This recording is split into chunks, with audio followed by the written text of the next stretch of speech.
Today, this is where we're going to come out. But first, we're going to go out and see how far we can get on the way to Alviso on the Guadeloupe River Trail. But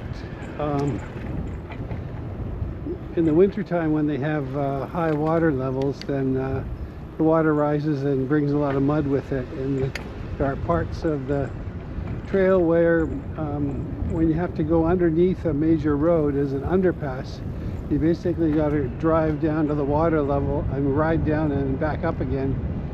And those sections in the underpasses get filled with mud in the winter. So this is still at the very, very beginning of spring. So and we're still having more rain. We're getting another inch of rain this week, Saturday, Sunday. So it'll still be filled with mud in some places.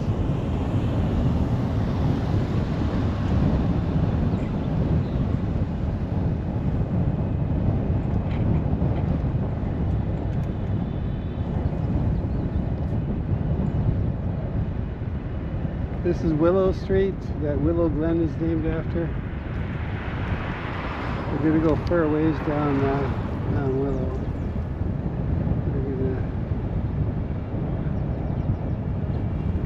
We're going to ride first to what my wife Sue calls Little Mexico. It's a charming sort of town within a town. And that's where we'll get on the Guadeloupe River Trail.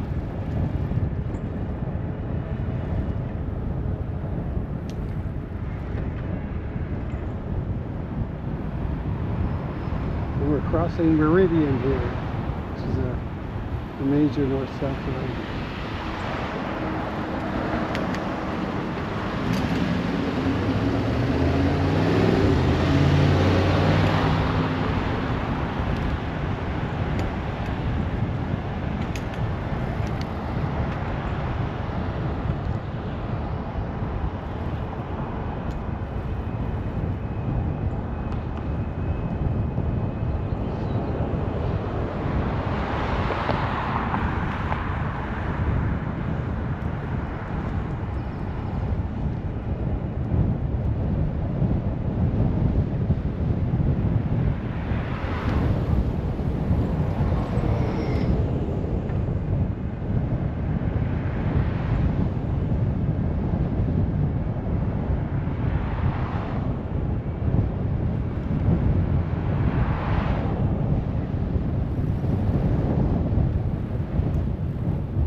the heart of Willow Glen. There's stores and restaurants up and down here to the right, particularly. This is sort of the downtown of Willow Glen.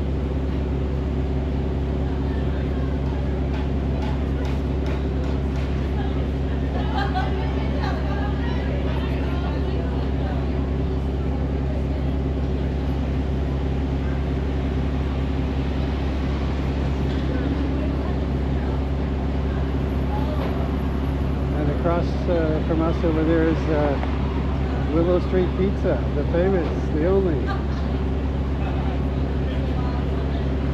Many memories there going back probably 30 years.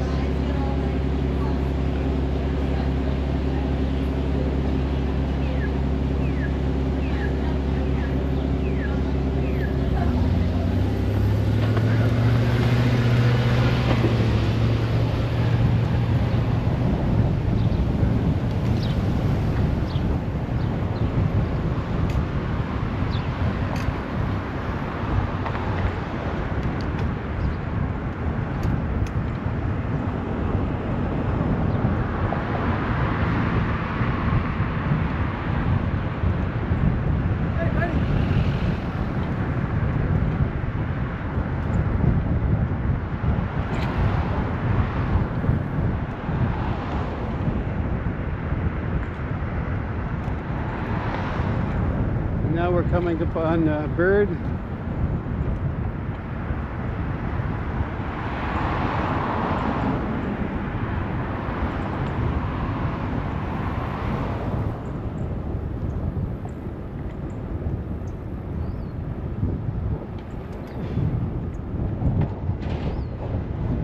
And on our left across the street over there is the entrance to a bike or running trail that used to be a railway. Here you can see down there.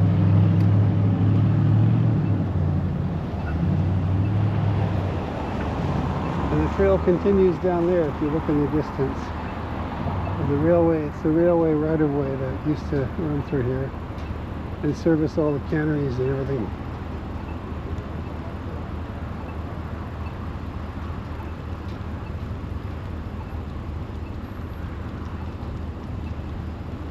Sue's mom worked in one of those canneries.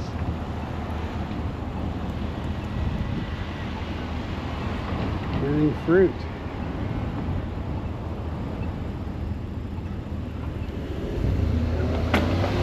Oh yeah. Time to get a new cassette. Oh.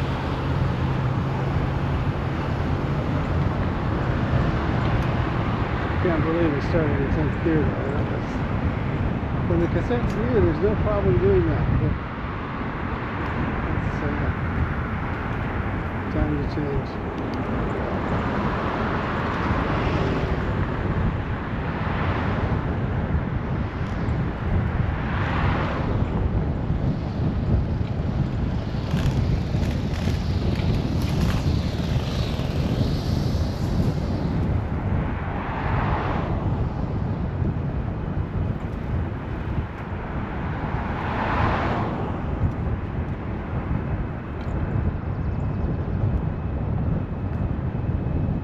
You can either go down this way, or there's an alternative way that goes down a different branch of the Guadeloupe River Trail on this side of the water.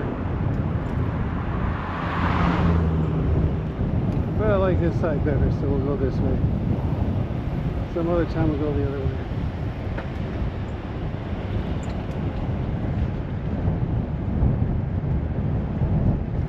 And both Los Gatos Creek Trail as well as the Guadeloupe River Trail have a lot of the unhoused that live there.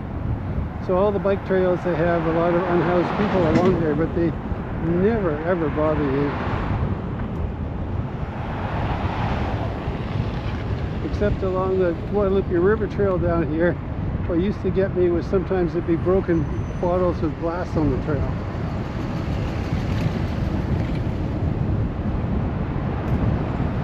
So I used to get very paranoid about all the glass on the trail. having changed hundreds and hundreds and hundreds of of tires for getting flats on my road bikes. I've gotten a few flats on this one already too. Alright, this is where Little Mexico starts. Actually, we're not going to go right to the downtown part. So this is just the very, all the businesses up there, left and right, are looked like they were right in Mexico, and the restaurants are too, and you're like the only non-Mexican person in any of those businesses. I mean, Mexican American or Spanish, whatever you want to call it. I've been watching the news every day in Spanish, and it's only 10 minutes. But I'm slowly starting to pick up more and more. That's how I learned to speak French, and that's gone really well. Of course, with the French, I listen to it for an hour and a half a day in the car, 45 minutes in the morning, 45 minutes in the evening, every day for 7 years. So an hour and a half a day versus 10 minutes a day. I don't know if I'll live that long, but I'm understanding more and more of it. It's starting to soak in a bit. And I know what the stages are from having done that with French. You know, at first, you can't even hear individual words. It's just a continuous stream of sound.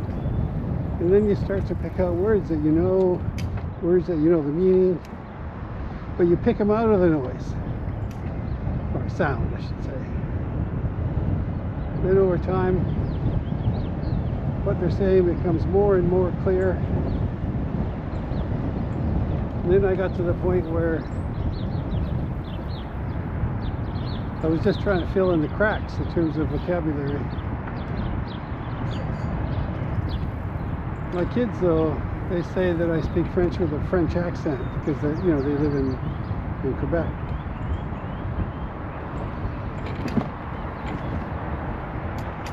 And Quebec French and French are different, probably to about the same extent as English from England versus English from America. I don't know if it's that much of a difference. It takes, for French people to listen to Quebecois, it doesn't snap into focus right away, and so they're left a little befuddled. Because French from France is very clearly enunciated, and but once you listen to it for a while, all of a sudden it snaps into focus as exactly the same French as French from France.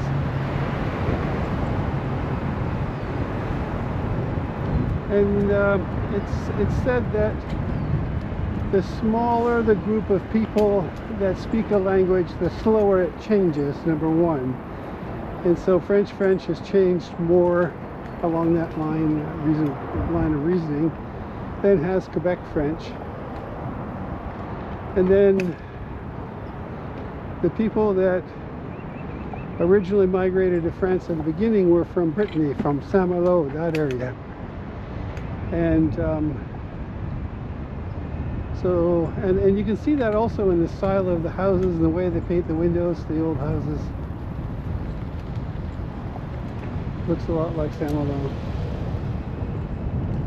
And so they say also that the Quebec French is a living museum frozen in time of French from that area.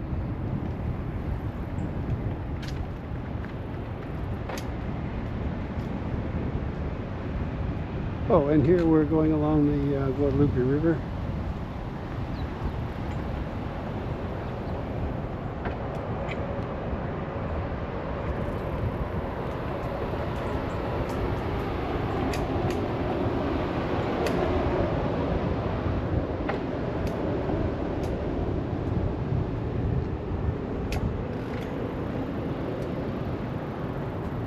There's a children's museum there, a science museum.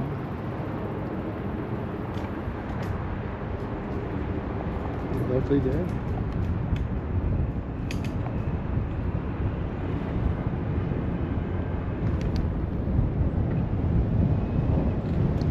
That's Adobe headquarters there.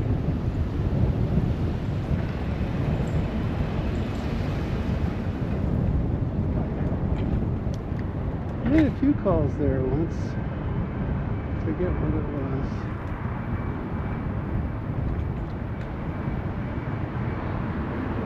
I think it was over mainframe or enterprise scale storage rather than about Adobe's products or desktops. And now, what have we got there?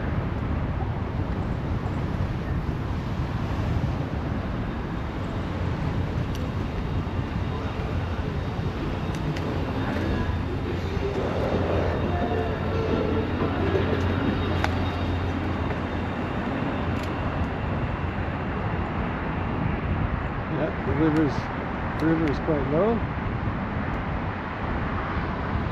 And through this concrete section.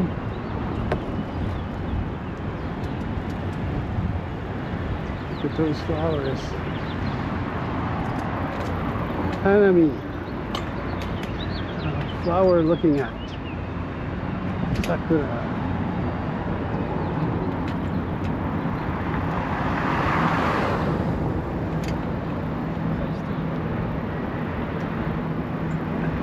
The statue here of the girl and the dog is really great because you're not looking right at it and you just see it out of the corner of your eye. At first you think it's a real person.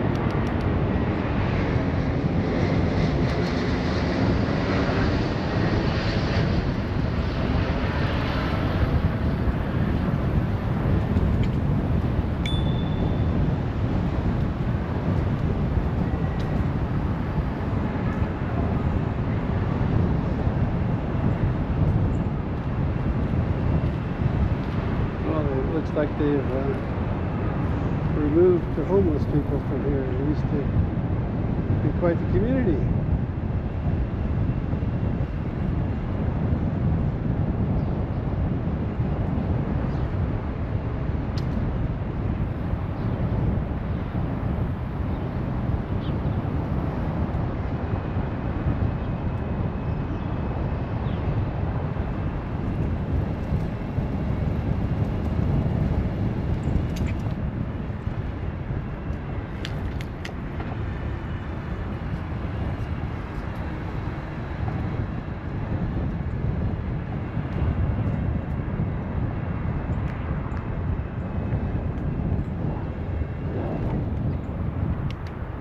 Yeah, wow. I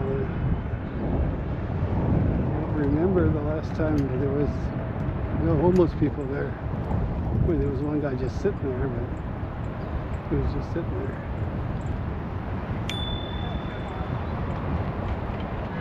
This is the learning for you, my God. Some old houses there. Here they're considered heritage houses if they're 100 years old.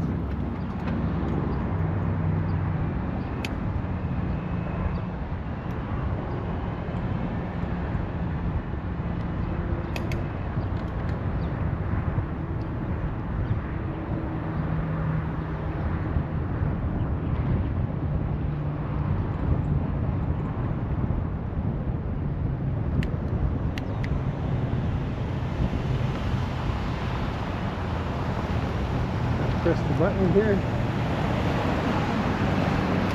which doesn't go on, it works out.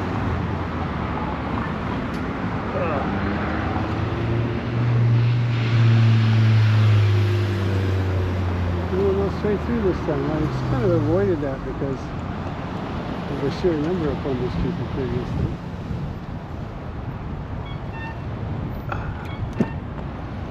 Let's see how it is. And then we'll come back out over there.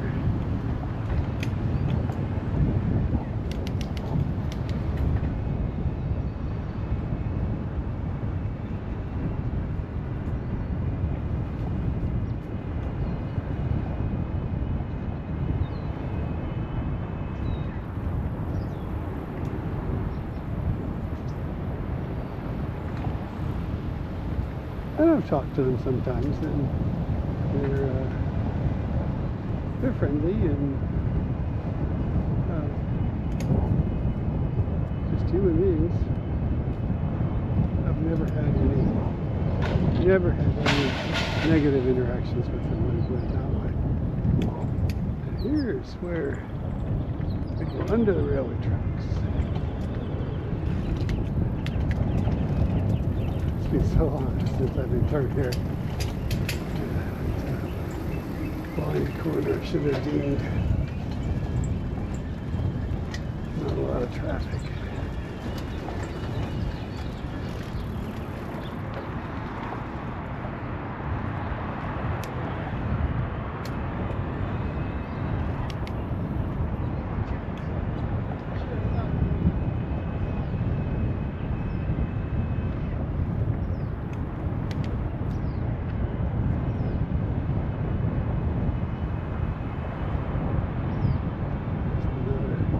Statues.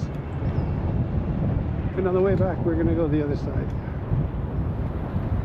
Because I don't think that we're going to get all the way to Alviso.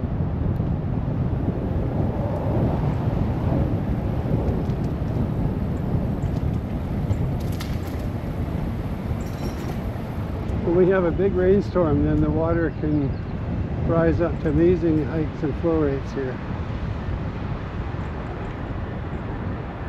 Becomes a real river.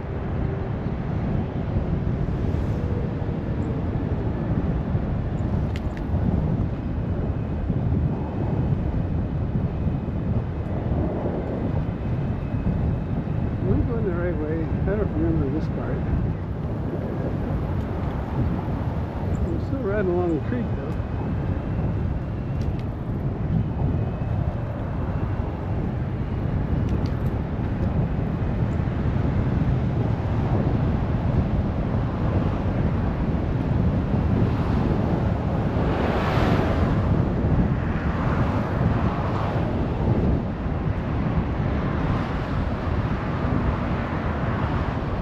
I don't remember this at all. I made a mistake there somewhere.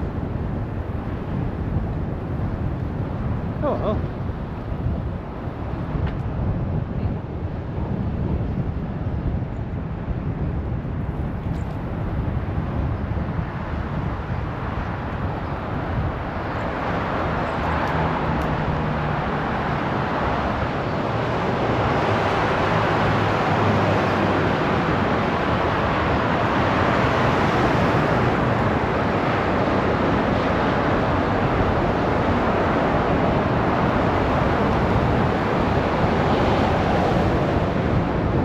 Never knew this was here.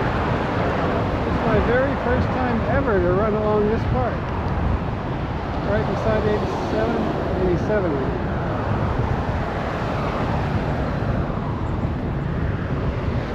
There's downtown San Jose on the right.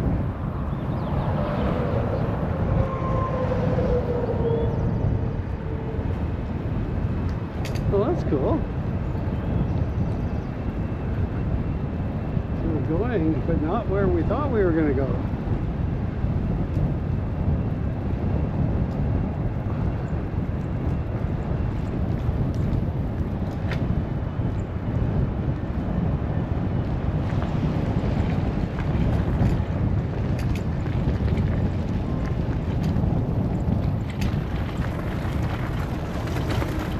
Real big mud puddles. Whoa, that was exciting.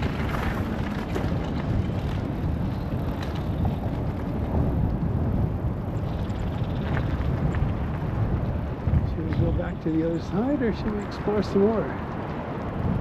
Let's explore some more.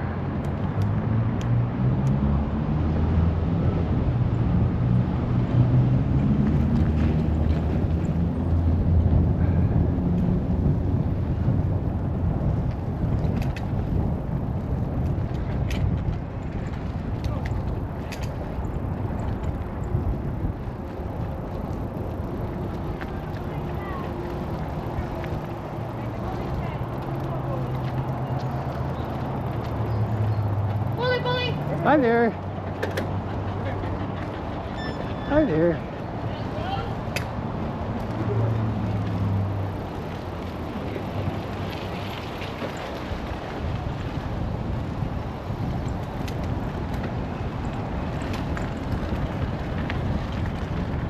Well, you don't get that interaction every day.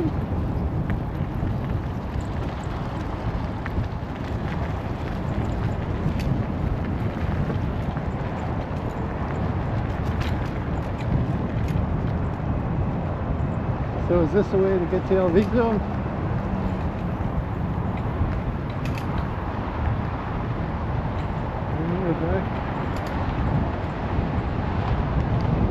We're just at the airport, but we're on the other side. How interesting.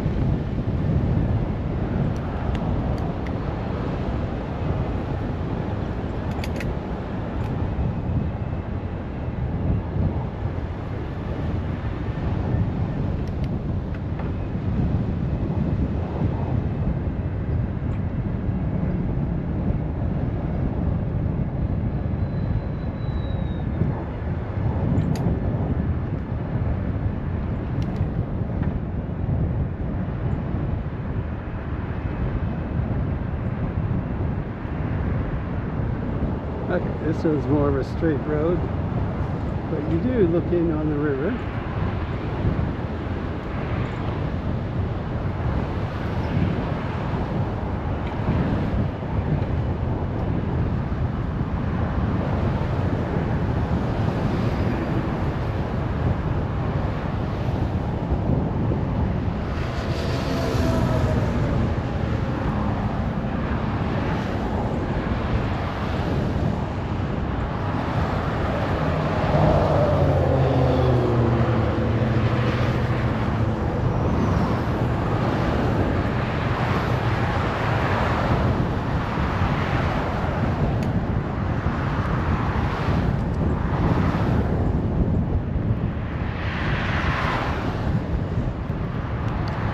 This is really cool.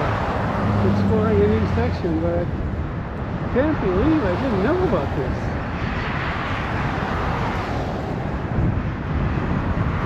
I've been riding the other side for years and years.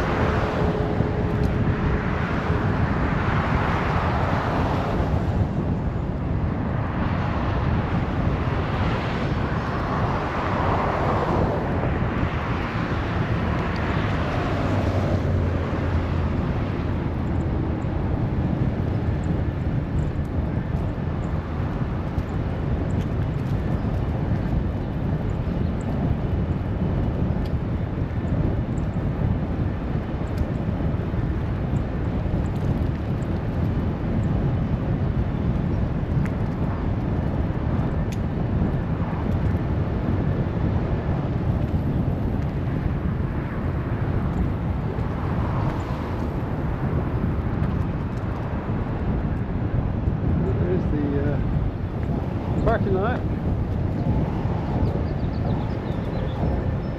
These underpasses have not been all the way down, so they're nice and clean.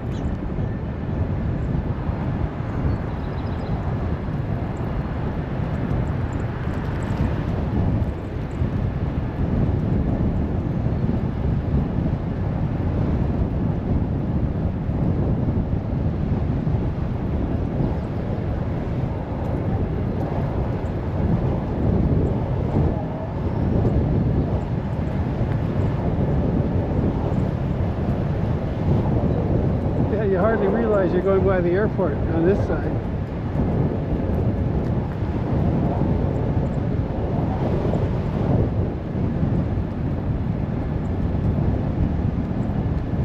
All right, what happens here?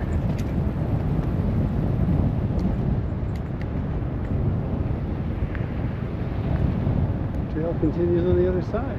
Oh, this is where we join the part that we always do. Oh.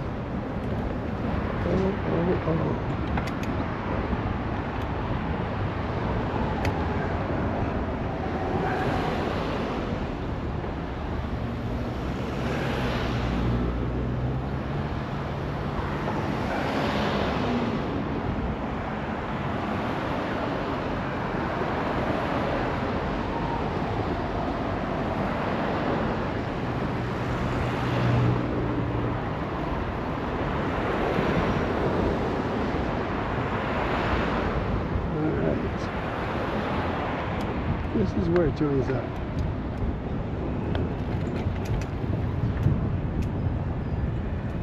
Alright.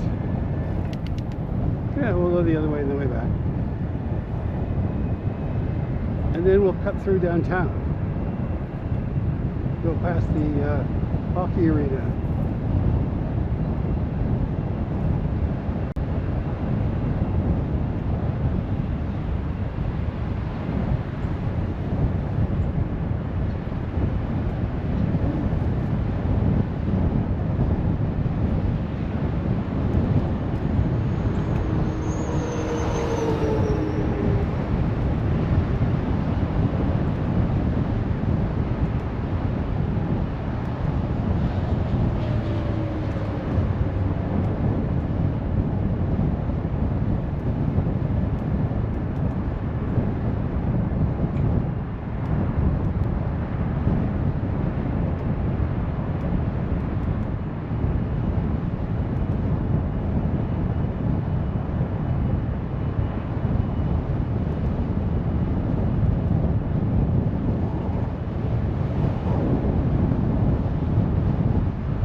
It's flooded.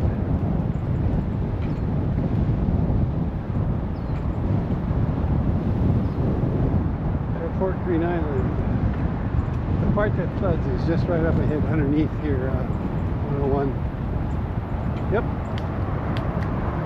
Flooded.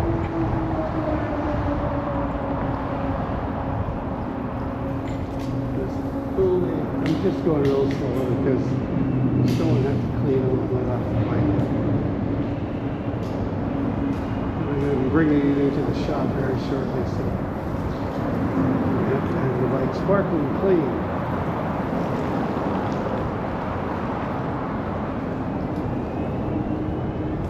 It was only an inch or two deep.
And we'll see how far we get.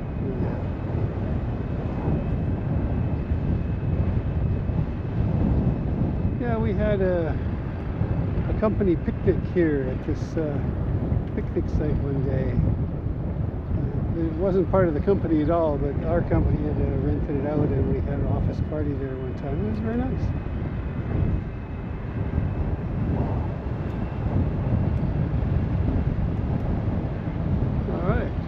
We get lucky.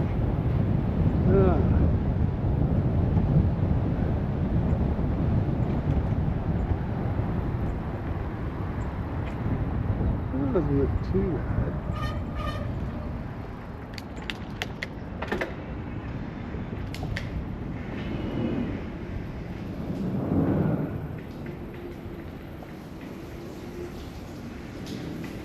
There's a point at which you can go too slow and it starts to affect your balance.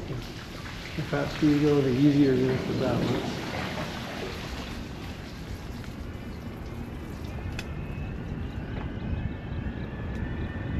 All right. It's 2 down. I wasn't sure how far we can go.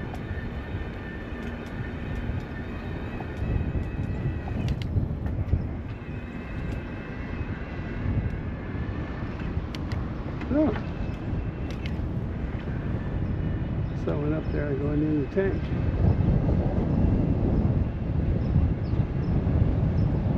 Man, there's hardly anybody out today. It's a Thursday.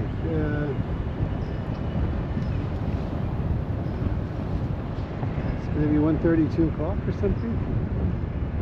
Of course, I'm retired and don't have to go to work like all these people in these buildings here. But still.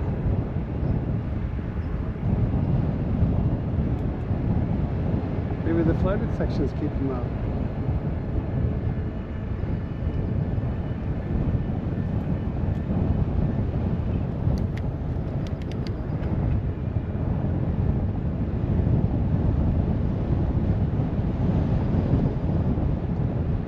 Felt like a north wind leaving the house. Fairly strong.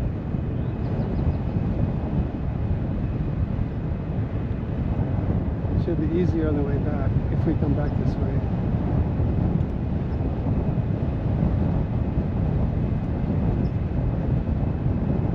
If we get all the way out to Alviso though, then I'll go back along San Tomas Creek. Past the old office. The old new office. Because we'd only just moved in there a few years earlier when I retired.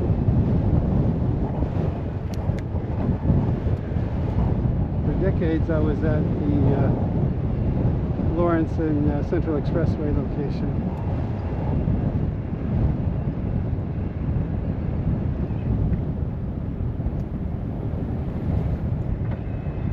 Across the street from the fiberglass plant. His kilns kept going 24 hours, 7 days a week, all year round. When you looked on Google Air photos of our parking lot, it had trees planted in it in a rectangular grid. You could see a linear shrink from normal looking tree to practically nothing across the length of the parking lot, according to how close it was to the fumes coming out of the fiberglass plant.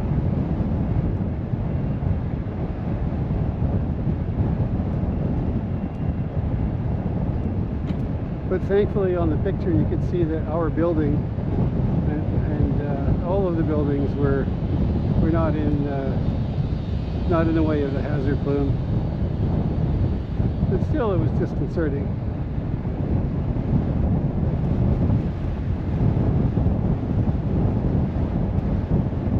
There's a prevailing wind.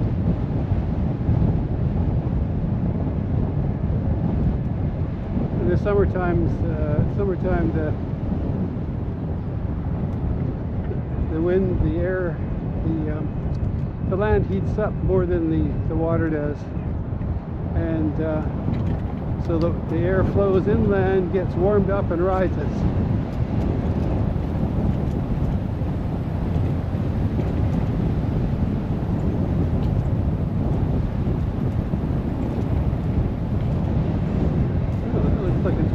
Already, all of the debris is out. There's only mud, but that's like well groomed. That's great. So some work's already been done to open that one.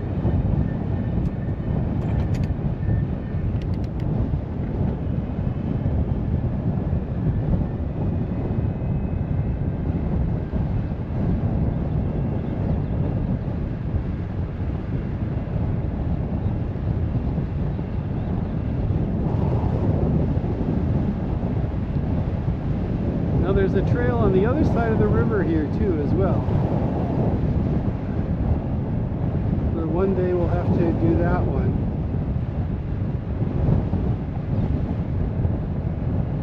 So many choices en route.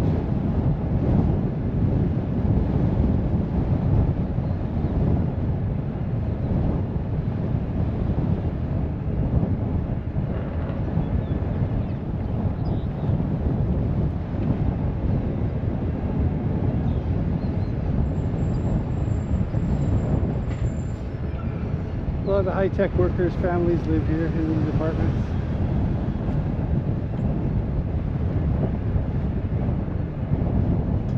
A lot of them, like me, an immigrant or a legal resident.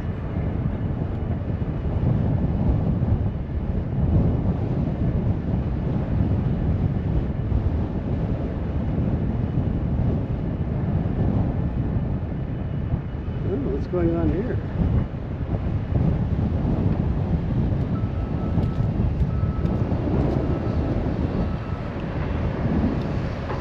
Something to do with stormwater. There was a sign out for ages and ages saying they wanted to do, I think it was a stormwater project here, but nothing ever happened.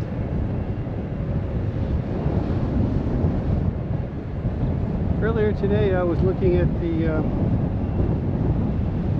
Guadeloupe River planning document from the city, and they're going to extend, or they're planning to, or want to extend the Guadeloupe River bicycle trail further up.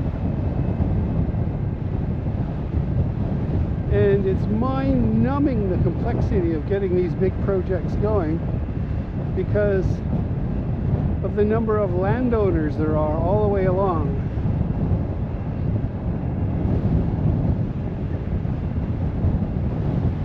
And a lot of it is already owned by the authority that's going to build the bike trail, but a lot of it's private property too.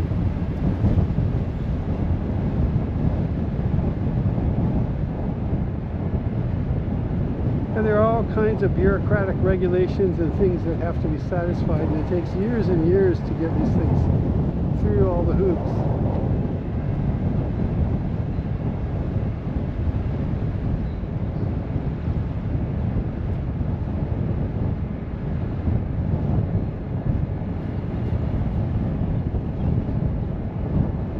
Yeah, we're going slower than we normally would. We're definitely going to have a tailwind on the way back.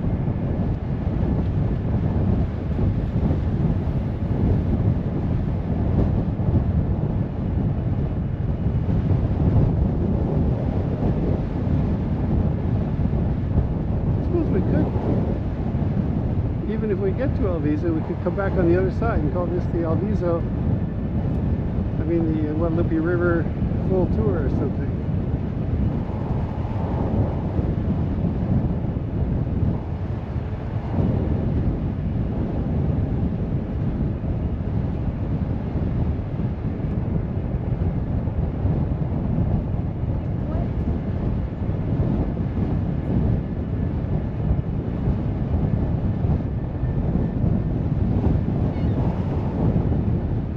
The further out you go, the bumpier and bumpier the concrete gets in these underpasses. Cursing the people that made them.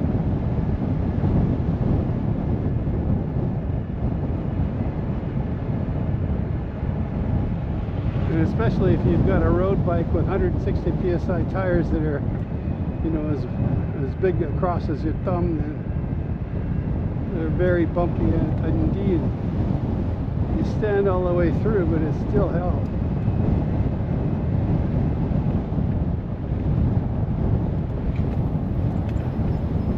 Now, when we know it's dry, then I build up as much speed as I can comfortably build up, because we're just going to rise up the other side again. It's dry and clean.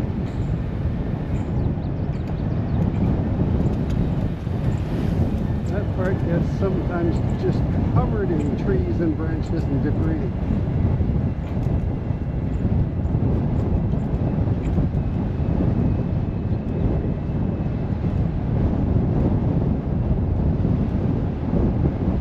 Well,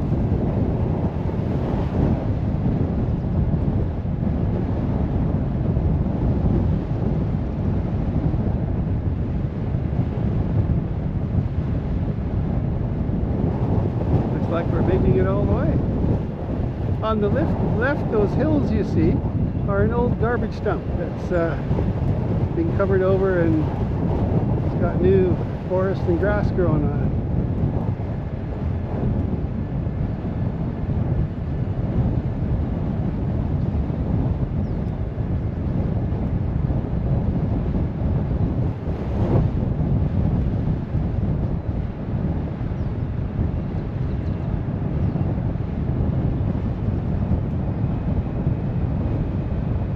Down up there must be a pump house for a discharge into the river.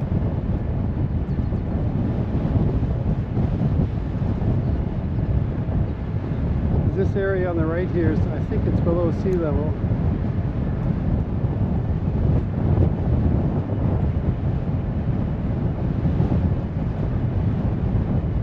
Or it's would flood in high tides or with storms for sure. If it weren't for all the dikes out there busily upgrading.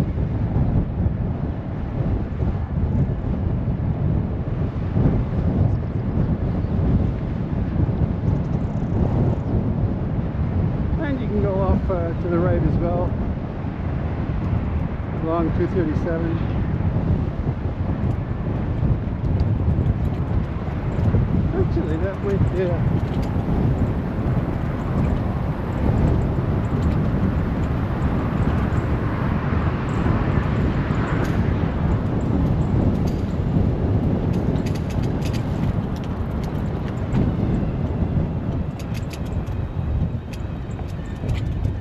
There's a trail that starts a little ways down on the right, but I don't know if you go down the 237 trail if you can cut across.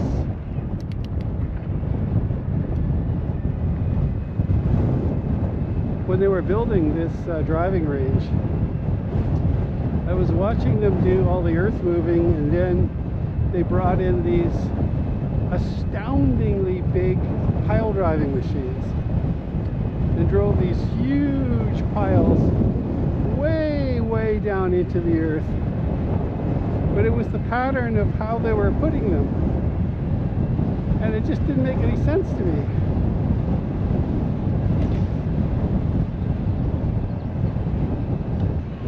So as soon as I saw they were building a golf driving range, I suddenly understood what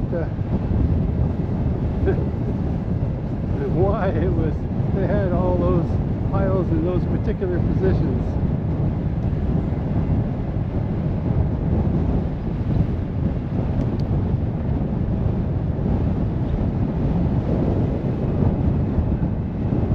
Probably each one of those tall floodlights has a concrete pile under it.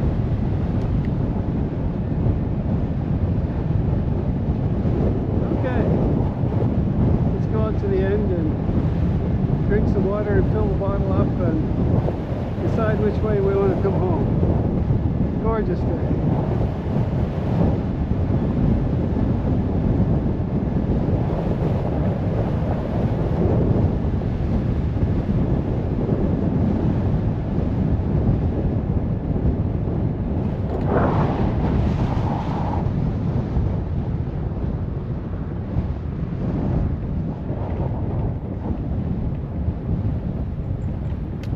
We'll do San Tomas another day and do the other side of Guadeloupe River on the way back.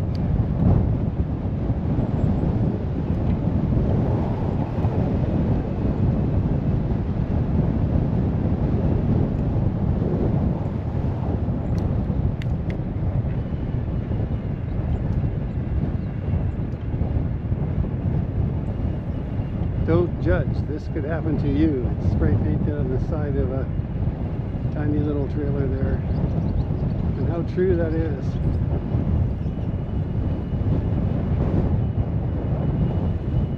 Look. Some old cars there. And some old Volkswagens too, which are very popular in Mexico, of course, since they were built there long after they were discontinued everywhere else.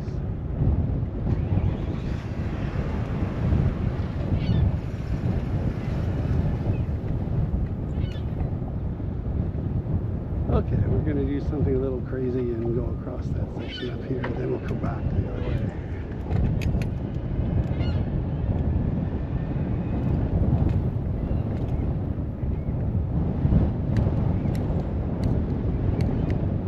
I've done this before at least once.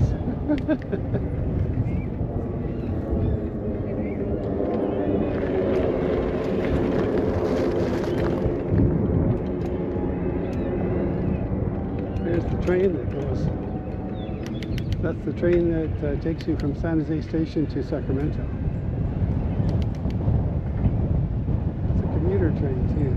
I'll take you by. Yeah, I'll take you by the station on the way back probably.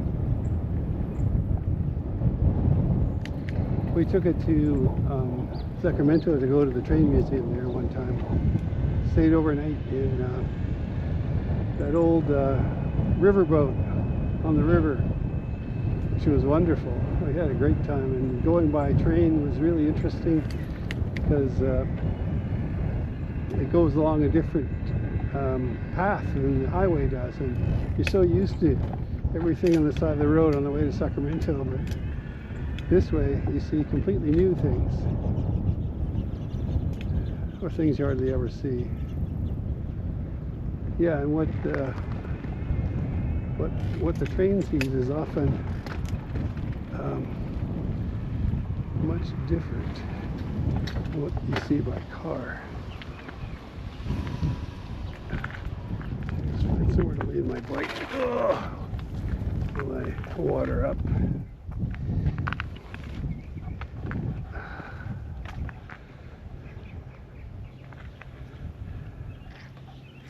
So there's a construction project here where this dike that goes out there, they're raising it up and making it much stronger, and then after a certain distance it turns right and goes back into the shore again. And this was deemed the most economical way to provide protection for all the low-lying areas down at the south end of the bay, which otherwise you'd have to like deal with Coyote Creek, and you have to deal with all of them separately. It would be a lot more money.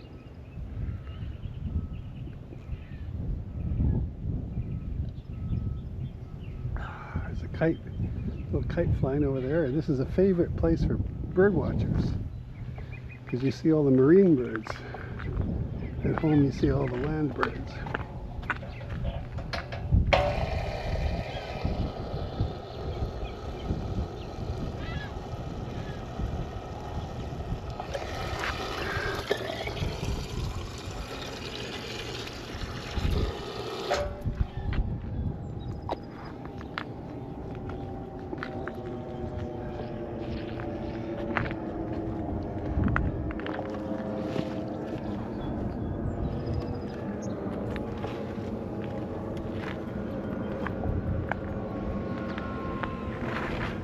Okay, there's washrooms there if you need them. So this is in the summer when I'm doing a loop around here, then I'll stop here and have a sandwich, have lunch, or else over there where the boat ramp is, I used to stop there.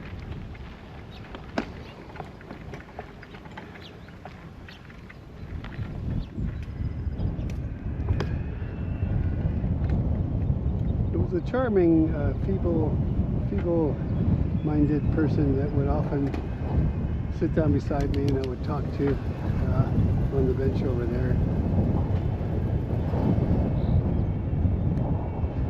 Sometimes I would give him a couple of bucks to buy a drink at the store.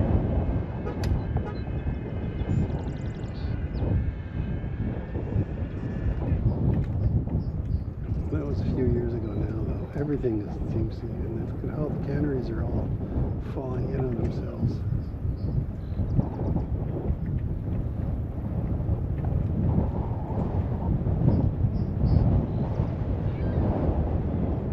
Now this is where the river goes out to the sea along here. They call it a slough.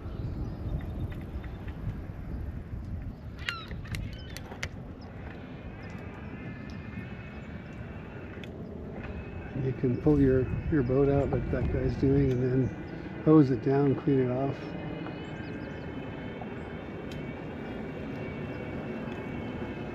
And you can ride across that way, and it's fine in the first part, but when you get to the end there, it's these huge, egg-sized or round pebbles that are very unstable, which makes it very unpleasant to try to get through that section. So everybody's done it, once or twice, but not regularly.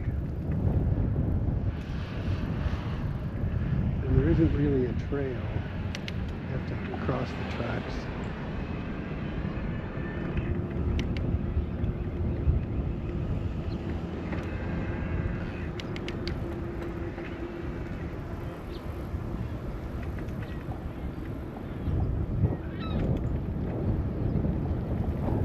And these are all canneries from Alviso's heyday, when they had a huge sardine fishery here.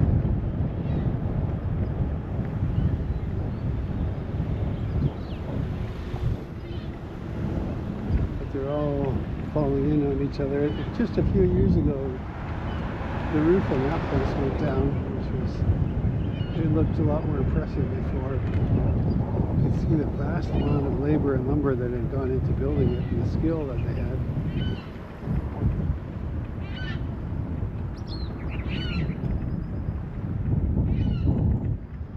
Street. I'll explain why I don't go down that way.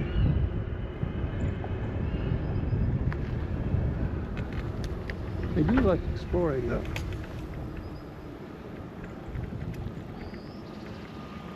When I first got my driver's license in Vancouver, I did a lot of exploring of the whole lower mainland.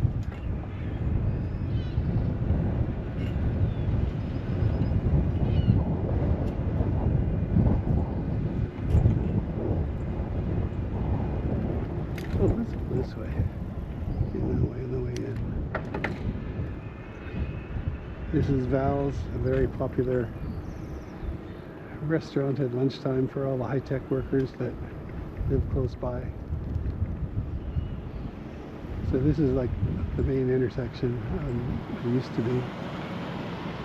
There's a store and where we're turning right if you kept going straight. There's still some there's a store and some restaurants that are very popular.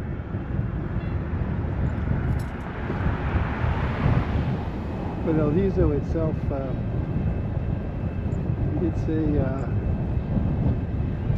it's kind of a heritage population as well. They're mostly low income, and they have quite a community. It's largely Hispanic.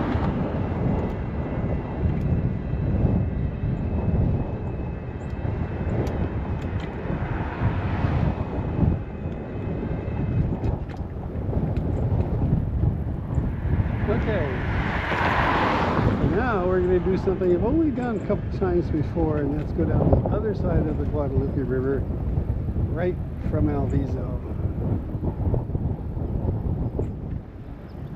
And there's some washrooms down there as well.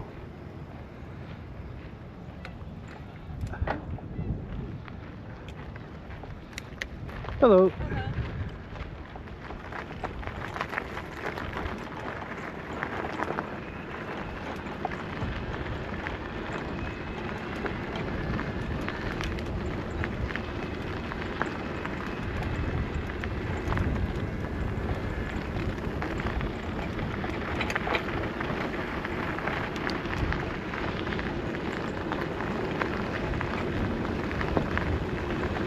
And this was less attractive to me when I rode a road bike that had those narrow tires. But this bike has normal, like 28-inch bicycle tires, and they're just fine riding on dirt or gravel. They've got great traction, even on wet wood.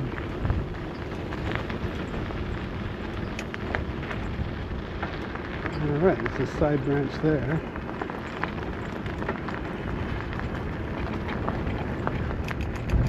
we'll just stay with the river.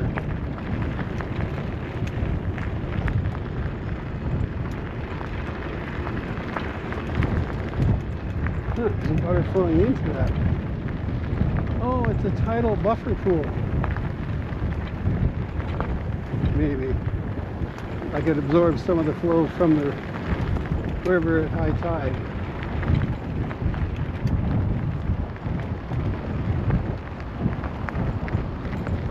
I don't know.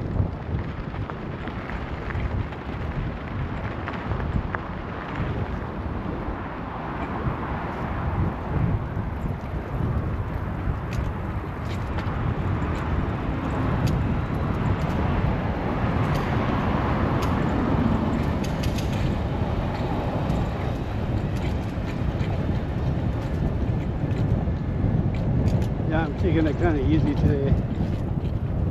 Not doing Hicks Road, Sierra Road, not doing Montebello.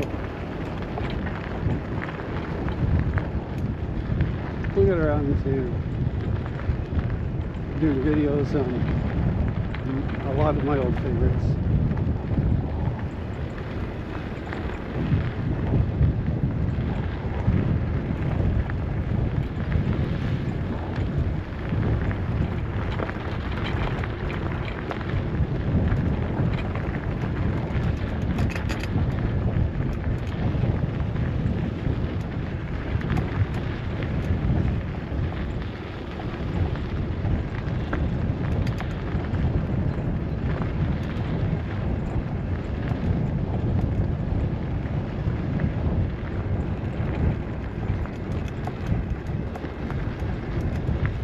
That's a lot more bumpy on this side. You don't want to go too fast.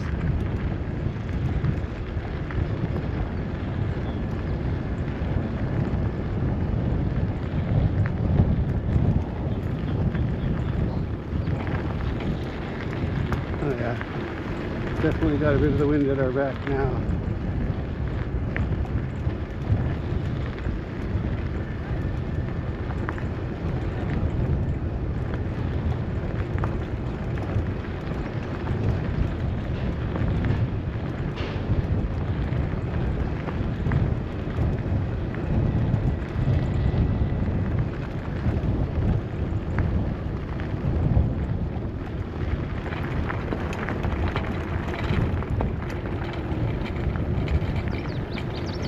Better slow down.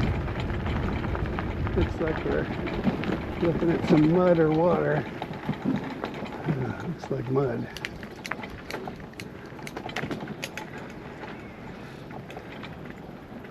And I'll just have to clean the bike off.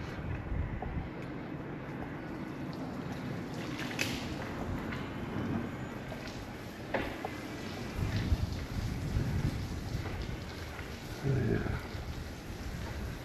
Mud, not water.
I guess he saw the GoPro.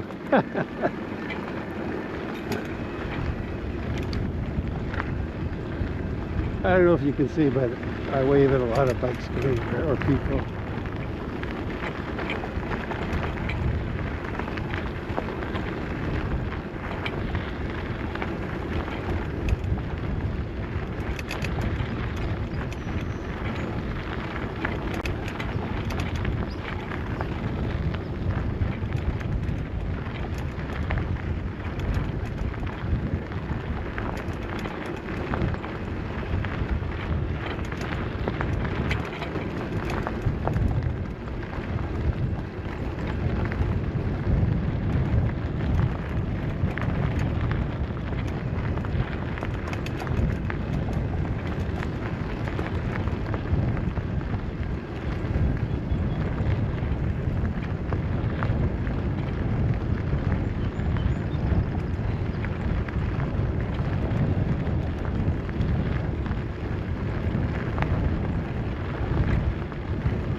Yeah, from here I'm going to cross the bridge. You can go further down. Well, should we do it?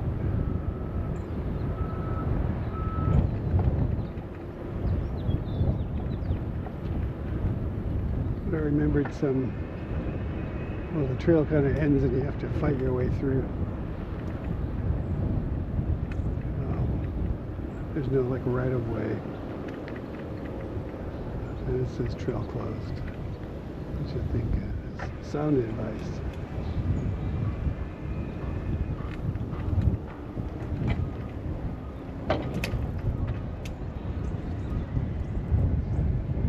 Probably haven't cleared the mud yet.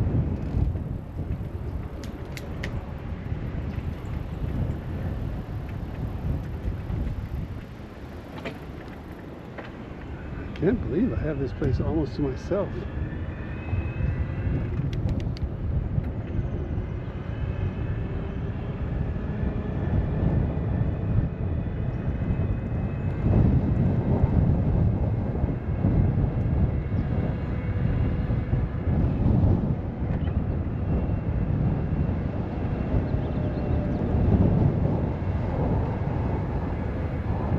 All right, this section you've seen on the way up.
Pretty soon I'll have two higher gears than this, because I have to pretty much spin to do 25 miles an hour indicated.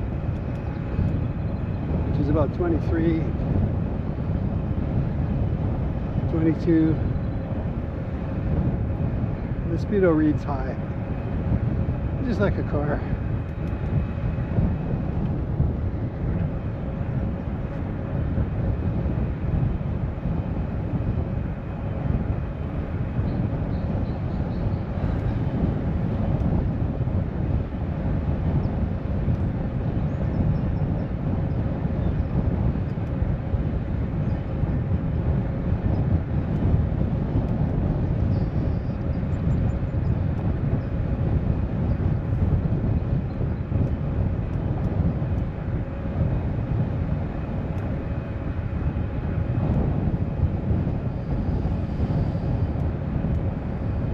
It's great knowing that we have the whole summer ahead of us.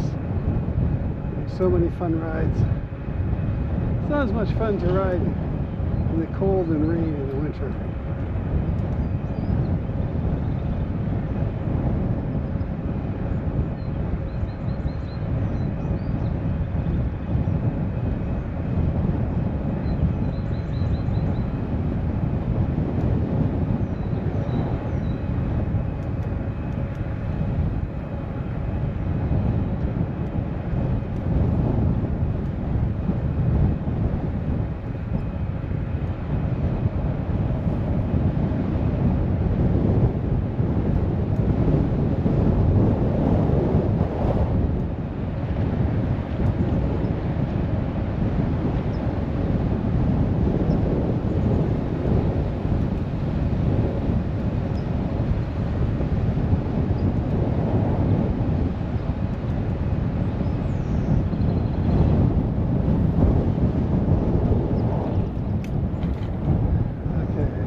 They have a work screw that comes around sometime in the spring and clears out those undercrossings that flood every winter. We still got more rain coming. Day after tomorrow, it's going to rain hard.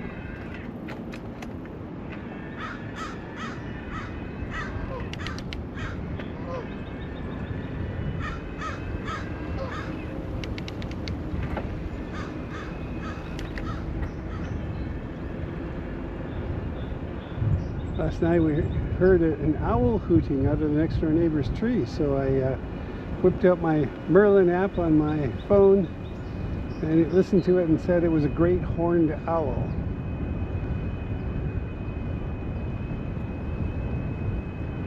You don't hear or see those very often.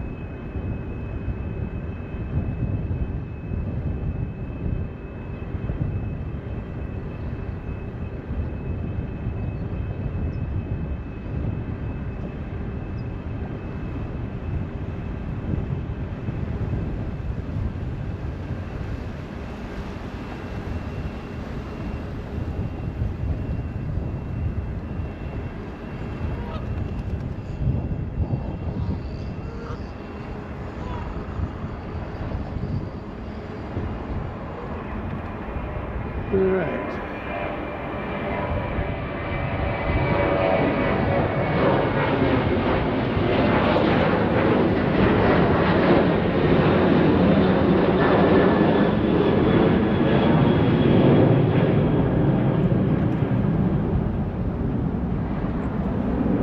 Guess what we're coming up to? This is 101 freeway. We're going under.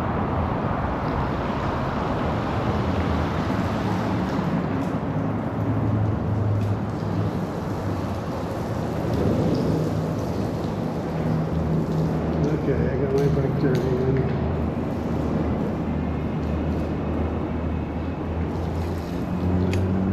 and thank heaven, Dutch bikes have fenders.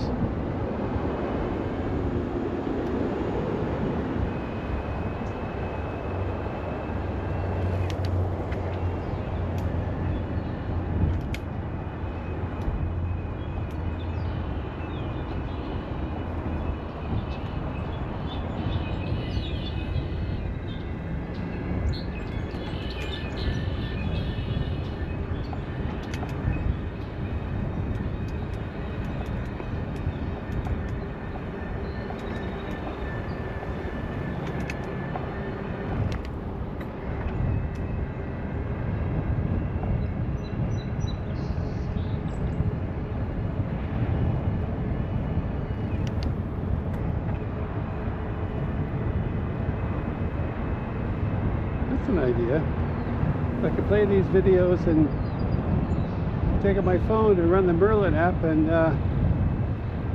it can tell me what species of bird it is that I hear along these rides. Of course, that would be work.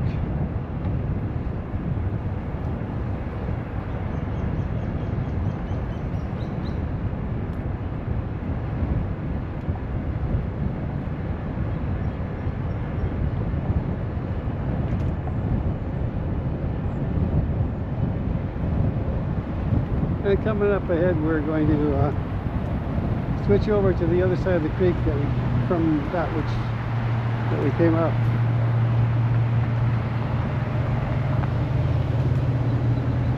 We're going to go on the other side of Guadeloupe River and right along the airport. You can see the side of the airport.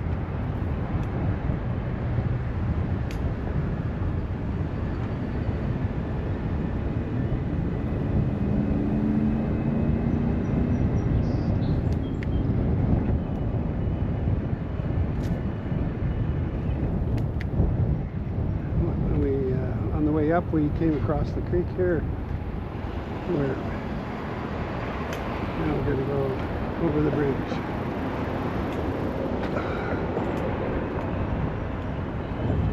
And then back down around the edge of the creek again.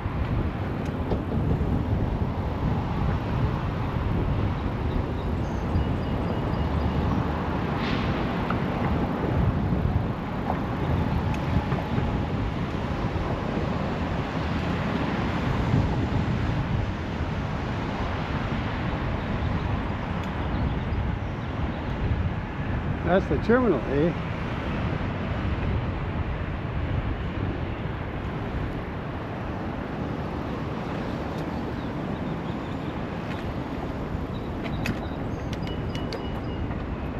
When I first moved here, Terminal A was brand new. And so I couldn't figure out why the brand new terminal, the latest one, was A. And Terminal C down here was a tiny little old thing. We had a little museum in there about the history of the airport. So I don't know. I don't remember if there was ever a previous terminal where Terminal A is now.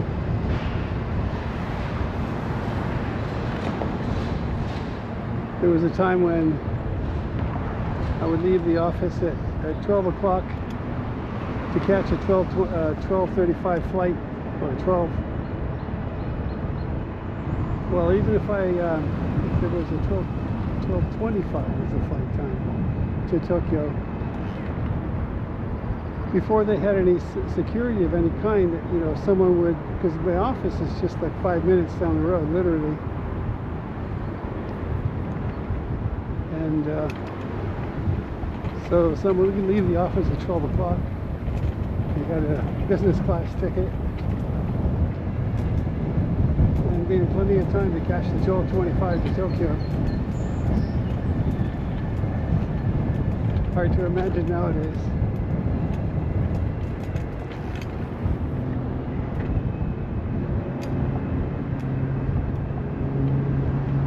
There were many years when they did it once a month, and that became pretty punishing. I'm a really slow jet lag adjuster. I'm just half an hour a day. So it takes me 2 weeks to get over jet lag.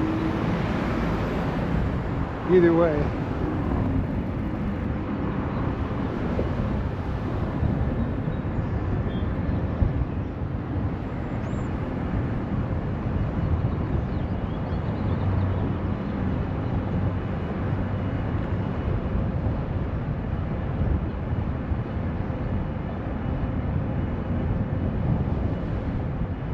Spent a very large part of my adult life exhausted and jet lagged.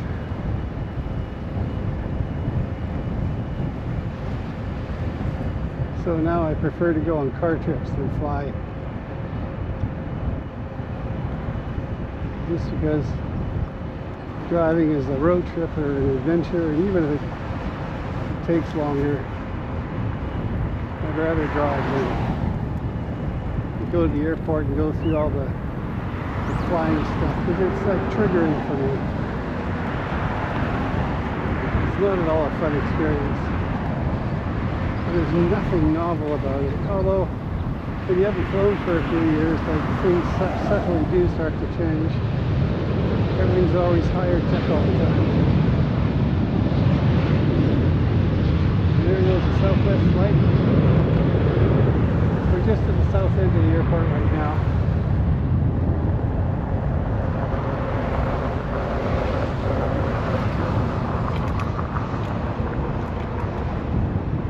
And that's it.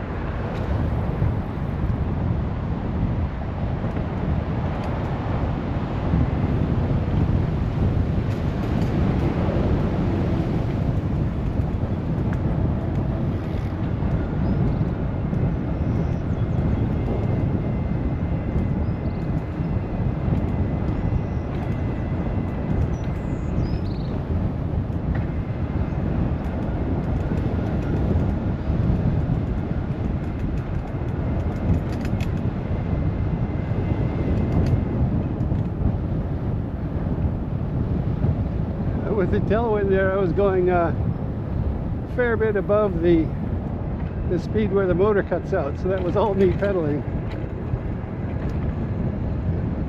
but with a tailwind. It was kind of fun for a minute or two.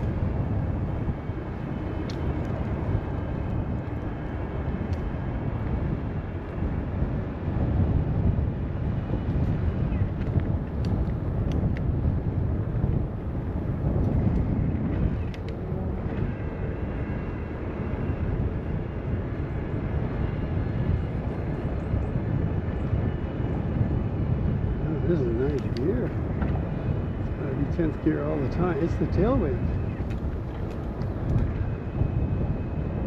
When you're going with the wind, it hardly feels like wind at all.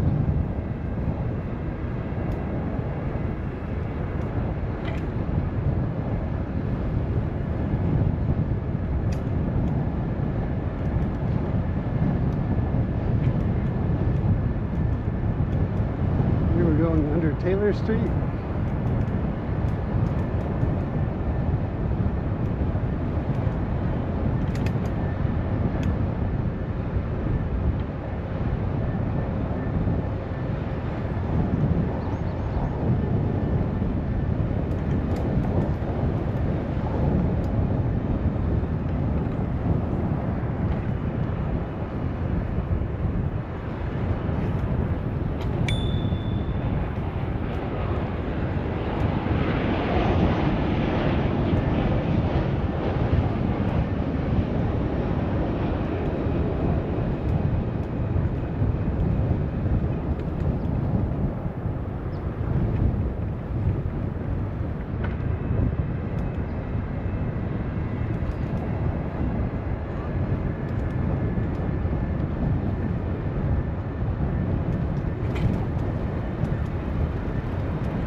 Put a whole bunch of riprap along here to stop the river from eating the bank out.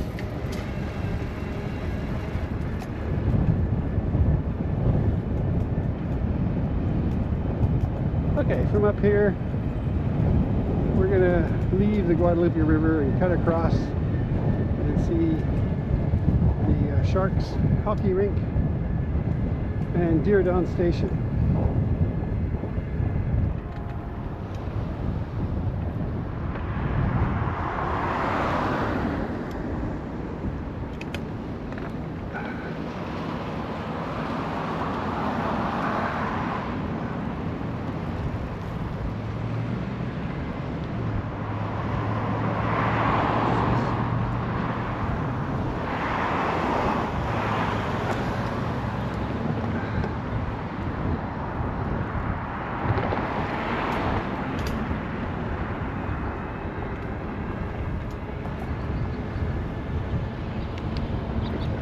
That's the hockey rink up ahead.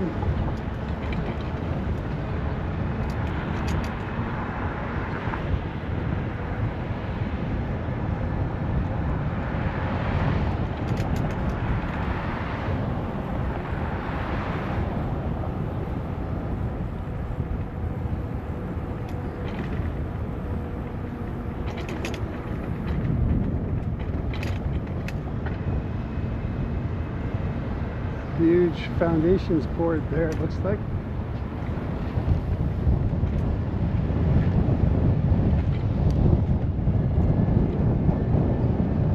Look out.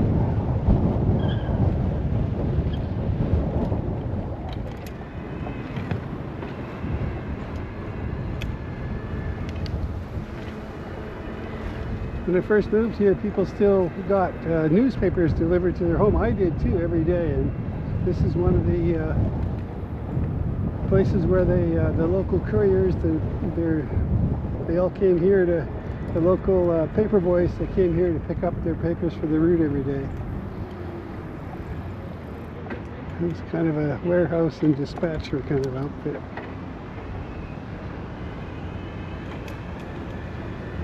And here's the hockey rink.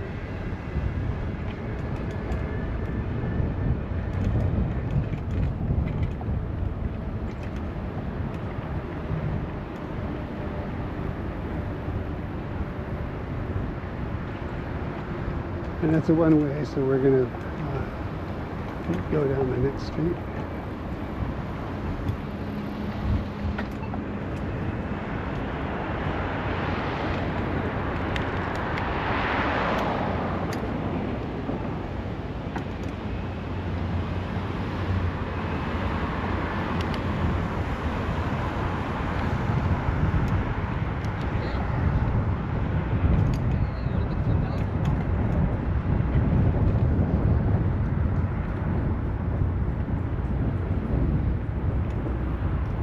We'll see if we can loop at this point through the stadium, through the Diridon station.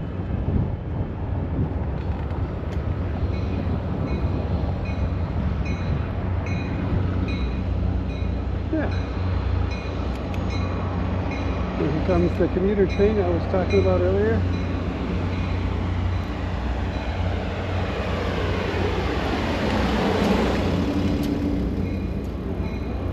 The Diridon station.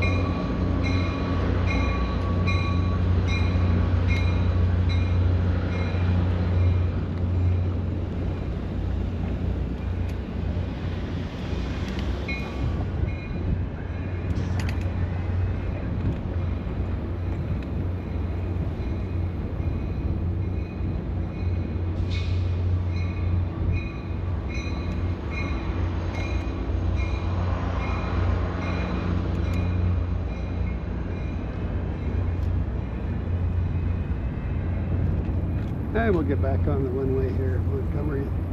That was just to show you Diridon Station.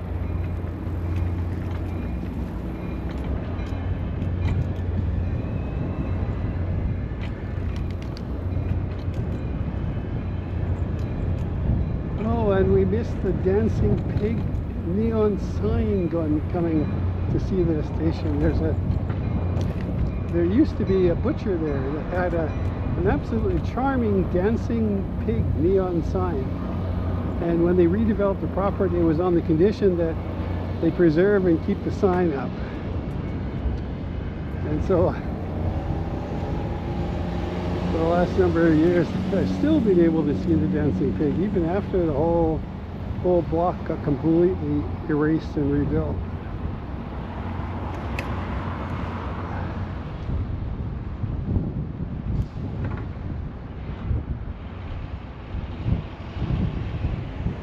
Downtown San Jose is to our left.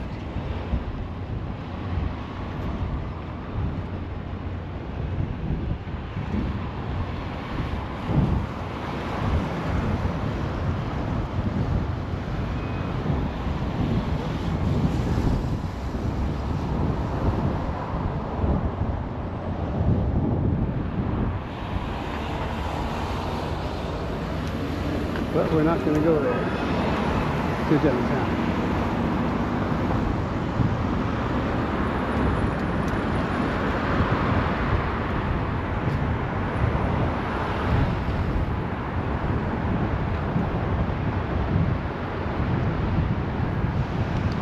There's the car wash.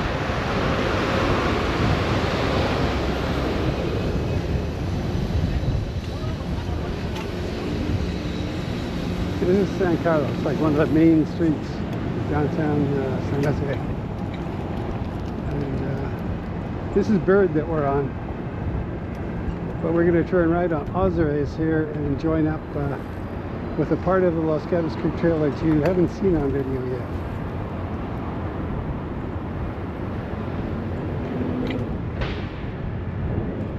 And we'll come out right where I normally enter the Los Gatos Creek Trail.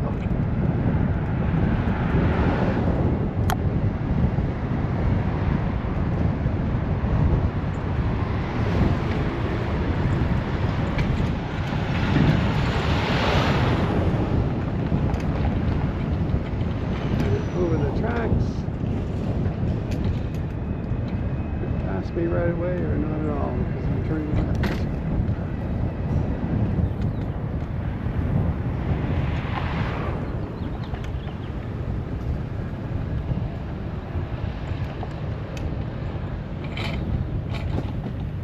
And behind me, the trail actually does continue a little ways further, but it's not as attractive, and it kind of ends in a very inconvenient place. Just a little ways down.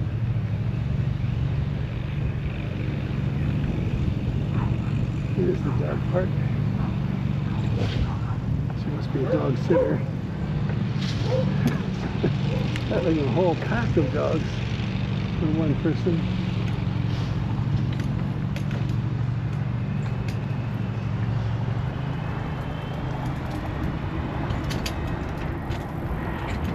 But I'm sure the dogs love their going out on outings and meeting other dogs at the park.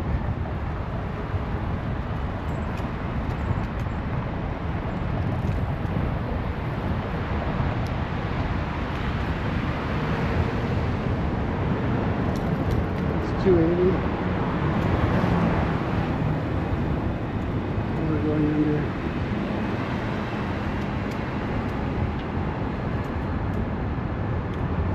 And here's a bridge you can go over to get to the Willow Street side.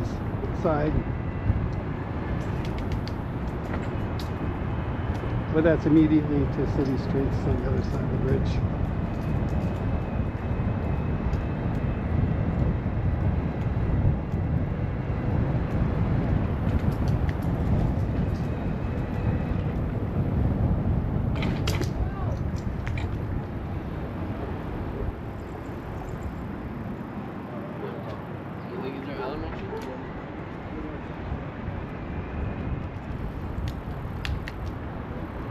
And here we got to go on city streets for a very short bit.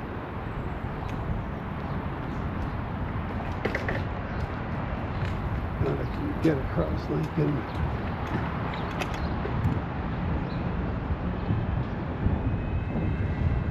Over to Meridian, where we'll join the trail again. Just for a little ways. Western Roofing Company, been in business forever. It's the 50-cent car wash here. I'm sure it costs a lot more than that nowadays. And just up ahead is the scrap metal recycling place right there.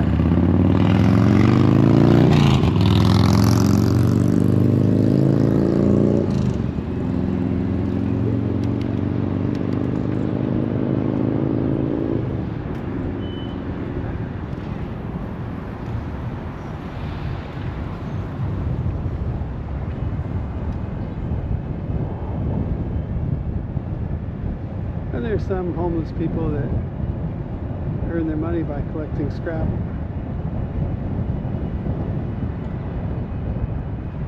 I'm not sure if that's where they bring the bags of aluminum cans and that sort of thing. There's a redemption value associated with them, though, like 5 cents or something.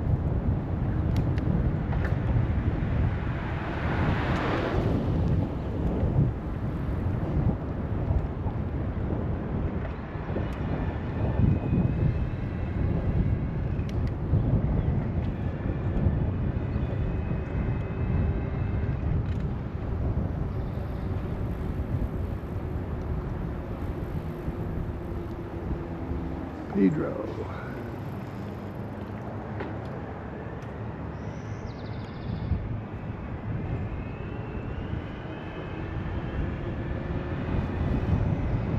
I had an Uncle Pedro.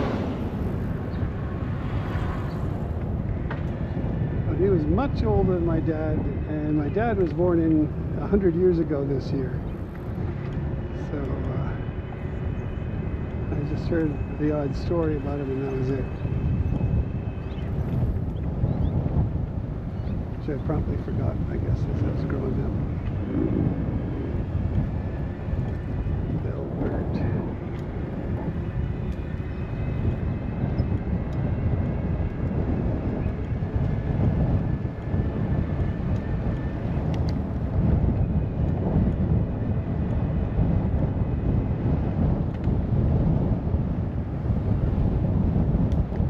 Cherry, the one that goes under 280, and it's another way to go.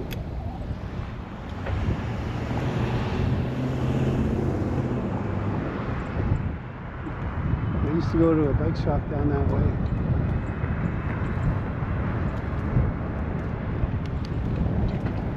And we're coming up on Meridian. So we're going to hang a left at Meridian.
Kersey or Furchi. I'm going to get back on the sidewalk to get back on the trail.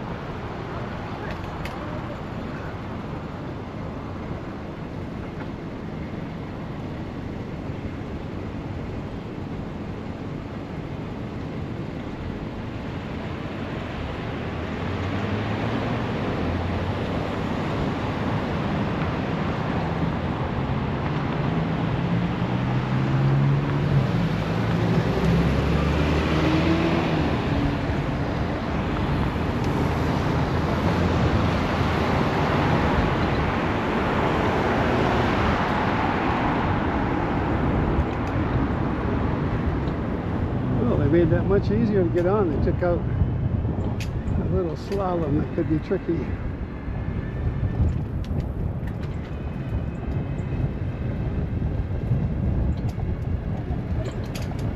And this part of the Scottish Creek Trail you haven't seen before.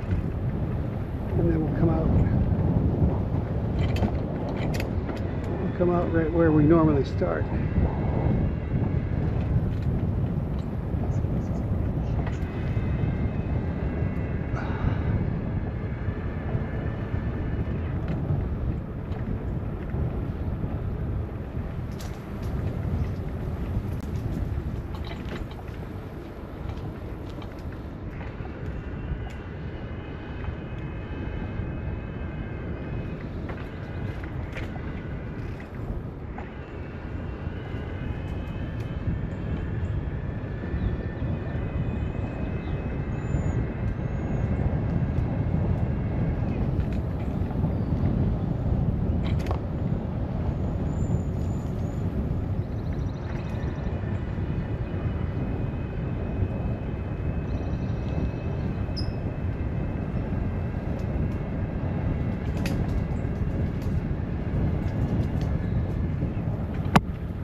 coming up to the bridge.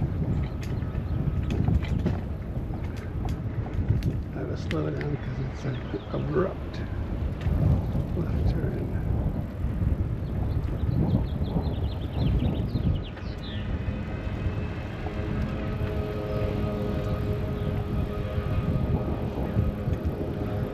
Another one coming the other way.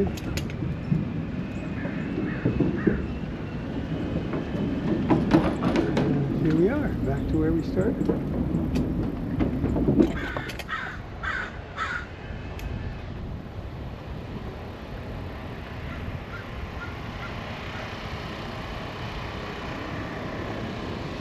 And we'll see you on the next one.